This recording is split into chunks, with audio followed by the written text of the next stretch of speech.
never say never, but I ain't fighting at the fucking White House. UFC superstar turned WWE wrestler Ronda Rousey just slammed Trump. Hey, look at this! Donald Trump!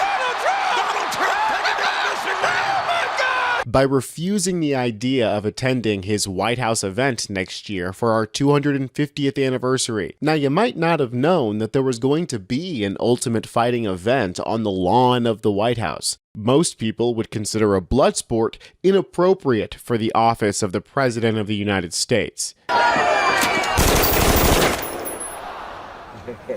That's what I thought. And it turns out Ronda would agree. She's had a long history of being a Trump hater and just recently revealed that Dana White told her directly not to badmouth Trump publicly because they were working behind the scenes to get him elected. This whole thing reeks of corruption, and Ronda wants no part of it. Be sure to subscribe to Really American, and let's jump right into it. So Ronda appeared on the Elapsed Fan podcast this last week, and as the episode was wrapping up, one of the hosts asked about the upcoming UFC fight on the White House lawn, and this is how Ronda responded. They haven't reached out to you about the White House, have they? I know you're not going to fight again. That sounds like the kind of show where they would call. They would. I mean, after Mike Tyson being the biggest fight of the year, you never say never, but I ain't fighting at the fucking White House. Tell us why, because what? Finish that sentence. No, I want you to tell me why you're not going to do it. Even if offered. Even if offered? Yeah. I got better shit to do. Love it. My kid needs pasta. Ronda needs pasta too, so we got to let her go. Ooh, it sounds like to me Ronda was getting as close to saying fuck Trump as she could without Dana White coming down on her, and I'll explain that in a second. Because back in 2015, she had a pretty public back and forth with Trump, wherein she says that she doesn't want a reality TV star as president. In fact, she was a Bernie bro back then, saying, "I'm voting for Bernie Sanders because he doesn't take any corporate money." Rousey told Maxim, "I don't think politicians should be allowed to take money for their campaigns from outside interests. You and me both, Ronda." Trump, of course, couldn't help himself from lying, so he told the press that Ronda was a big fan of his, a lie which she promptly smacked down. When asked on CNN about his stance on women in combat, Trump dragged UFC champion Ronda Rousey into the conversation and made no hesitation in calling her a supporter. He said, quote, "Ronda Rousey is an example who likes me. Hey, I'd take her on my side as a fighter." Whoa, let's pump the brakes there, Donald. Before her fight with Betch Correa in UFC 190 a few weeks ago, Rousey was also interviewed by CNN and asked about Trump. Now, she didn't specifically say she didn't like him, but she did say, quote, "I wouldn't vote for him. I just wouldn't trust the guy with running my country, that's all.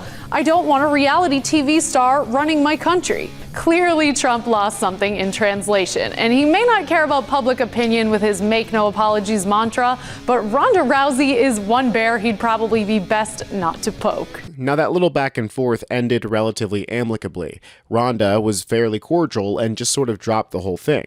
And now we found out why. She said in a recent interview with News Nation that back in 2015, Dana White, the founder and head of the UFC, specifically told her not to say anything bad about Trump. Donald Trump has tied himself so closely to this sport. Is that a good thing for the sport? Is that a good thing in your mind? I think it's part of the history of the sport that no one was really allowing the UFC to be anywhere. People forget how ostracized and how taboo it was. And in 2016, Dana White specifically made me promise to not say anything bad about Donald Trump because back when they needed a venue and no one would give it to him, he did. And because I feel like I owed Dana my life, I told him, all right. So, he got in early, and Dana never forgets. He has that kind of loyalty where if you've been there for him when he needed you, he's going to be there for you, even when it's at his detriment. So Dana White was specifically oppressing liberal and progressive voices within the UFC in order to lift Trump up and help him win the election. Why would he do that? Well, because Dana White and Trump are old friends, what Ronda was just touching on there. Trump specifically helped Dana out back when Trump owned the Taj Mahal in Vegas before running it into the ground. Here's an interesting article that touches on it called Trump, the Ultimate Fighting Championship, and the Battle for America's Soul. The article tells the story. According to Dana White, when we first bought this company, no venues would even take us, White recounted. Donald Trump was the first guy to say, we'll do the fights here. Trump gave us our first shot over at the Taj Mahal, and then when we left and went to a bigger arena at the Meadowlands, he was one of the first guys there in his seat. While the UFC and Trump went their separate ways thereafter, White's loyalty to Trump never waned. Years later, when he announced his intentions to take part in the 2016 presidential race, his friend White, now standing atop a competitive fighting empire, took the opportunity to return the favor. When Trump ran for president, Dana White saw the money signs light up in his eyes and an opportunity to provide Trump with something he desperately needed, a way into the youth vote.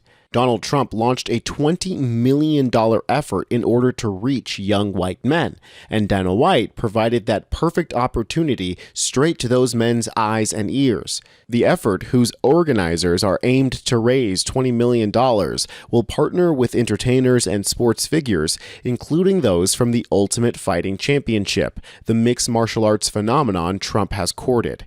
And we all know that it worked. Young men specifically swung wildly towards Trump, and Dana White specifically spoke at Trump's inauguration because of how central he was to the campaign. The great comeback story begins and our country starts winning again. Thank you, America! Cut to now, and Dana White is furthering the UFC's growth, making good on the work he did for Trump during the campaign. July 4th. Go ahead. Fight. America's 250th birthday next summer. Where at? Where? At the White House. Okay. It's a pretty big venue. Is that going to happen, Dana? What can you tell us? It is definitely going to happen. I talked to him last night, him being the president, and I'm flying out there at the end of this month, and I'm going to sit down and walk him through, all the plans and the renderings, and we're going to start deciding what he wants and doesn't want. But yeah, it's definitely going to happen. Well, think about this. When you were just asking me, at the beginning how I felt about, where we are today. July 4th, 250th birthday of the United States of America, live on CBS from the White House. Well, so, listen, wow. I like the live on CBS. Anytime you can say that. But word on the street was that Ivanka Trump was involved in this. Is that true? Yeah, when he called me and asked me to do it, he said, I want Ivanka in the middle of this. So Ivanka reached out to me, and her and I started talking about the possibilities, where it would be. And, I put together all the renderings. I'm flying out there at the end of the month and going to sit down with those two and start figuring it out. Oh, so Ivanka Trump is in the middle of this. How dandy, another project for one of his failed children. It's clear that Trump is trying to continue growing his coalition through sports and entertainment. He's always happy to placate a celebrity that may visit the White House to ask for a favor, but he's also sure to make himself the center of every sport that he can. He got his little grimy hands on soccer, tennis, the UFC. The White House has been weighing in on pro football's kickoff rule. They've implored Major League Baseball to induct Pete Rose and Roger Clemens, Trump's golf buddies, into the Hall of Fame. And they've called for pro teams to reinstate names deemed offensive, like the Redskins. Trump was the first president to attend the Super Bowl. He's going to go to a Yankees game. He's going to the Ryder Cup. He's going to the World Cup. He was at the U.S. Open. Like, he's just putting himself center stage at all of these events because he knows that name recognition is the most powerful force in marketing. That's why his name is plastered in massive letters on all of his buildings all over the world. It's why he put his name on the COVID relief checks and on Biden's infrastructure projects, even though he opposed both. And there's an ironic poetry to that same signature being the thing that's sinking him, as the ghost of Epstein just won't stop following him around. The clock is ticking, Donald. And if you guys want to stay up to date on the stuff that Trump hates for you to know, then subscribe to Really American. I'm Tony Hinderman, and I'll catch you next time.